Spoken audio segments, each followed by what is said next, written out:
Balkan vilayetinin Türkmenbaşy şäheriniň çäginde, Hazar deňdiniň kenarynda ýerleşýän awada syýahatçylyk zowlugynda dynjalyş möwsüminiň başlanmagy bilen Sewitde azyk haritlarynyň, transport hyzmatlarynyň, alkogol içkileriniň we temmäki öňümleriniň bahasy 60 göterimden 130 göterime çenli gymmatlady.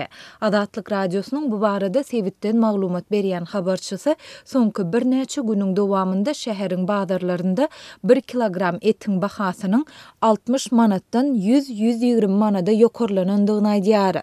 Mundan bir ay ozal 10 manatdan bahalanan tamdyr çöregi 20 manada gymmatlady. Üzümüň, kartoşkanyň we towuk etiniň bahasy hem tas 2 hisse ýokarlandy. Häzirki wagtda 1 kilogram üzüm 50 manat, kartoşka 20 manat we towuk eti 60-80 manat aralygynda bahalanýar. Aşgabatda we vilayetlerde bir sany garpyz 20 manatdan satylýan bolsa, Türkmenbaşyda onuň bahasy 40 manada ýetdi diýip yerli ýaşaýjy anonimlik şertinde aýtdy. Awada dynjalyş möwsüminiň başlamagy Türkmenbaşyda alkogol içkileriniň we temmäki öňümleriniň söwdasyny hem canlandyrdy. Daşar döwletlerden import edilen konyak we vino içkileri adından 50 göterim gymmatlady. Çilimiň bahasy hem adından 70 göterim ýokarlandy. Ozal bir gutusy 120 manat bahalanan çilim häzir 200 manatdan, 100 manatdan satylan çilim 170 manatdan, 250 manatdan satylan başga bir çilim 400 manatdan satylýar diýip efirde adynyň tutulmazlygyny soran yerli telekeçi aýtdy. Sewitde dynjalyş möwsüminiň başlanmagy döwlet taksileriniň nyrhyna hem täsir ýetirdi. Müşteriler ozal 30 manat tölen aralygyna häzir 60-80 manat töleýärler. Taksilerin hiç birinin taksametrleri işlemeýär. Döwlet taksilerinden başga awtouloglar awada göýürilmeýär. Bäsdeşde döwlet taksileri müşterilerden itilen bahasyny alýarlar. Diýip yerli ýaşaýjy aýtdy. Habarçymyz awada bilen Türkmenbaşy aralygynda mikro awtobuslaryň gatnawynyň hem ýola goýulmandygyny, jemgyýetçilik awtobuslarynyň her 1 saat 30 minutda bir gezek uğraýandygyny hem aýtdy. Awtobuslar pışwagy hereketi bilen gatnaýarlar diýip yerli ýaşaýjy sözüne goşdy.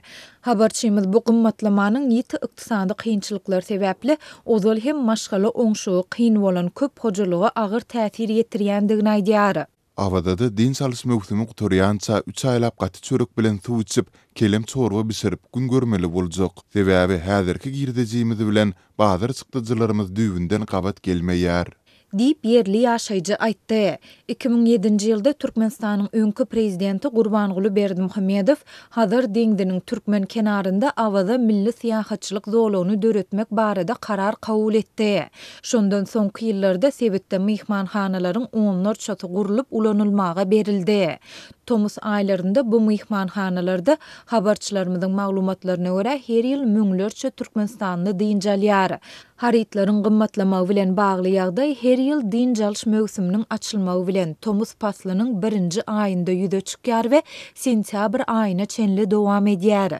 Habarçylarymyz pandemiýa çäklendirmeleri sebäpli 2020-nji 21-nji ýyllaryň Tomus aýlarynda dynjalyş möwsüminiň gowuşgunsyz bolandygyny hem aýdýarlar. Ýöne olar bu ýyl çäklendirmeleriň köpüsiniň bölekligini ýatyrylmagy bilen Sewitde dynjalyş möwsüminiň canlanýandygyny belleýärler. Bu aralykda habarçymyz awadaky käbir myhmanhanalarda nyrhlaryň hem gymmatlandygyny habar berýär. Onuň sözlerine görä dynjalmaga baran türkmenistanlylar ertirlik, günortanlyk we akşamlyk naharlary üçin geçen ýyl günde 90 manat töleýärdiler. Bu ýyl bu hyzmatyň bahasy 2 hisse gymmatlap 180 manada ýokarlandy.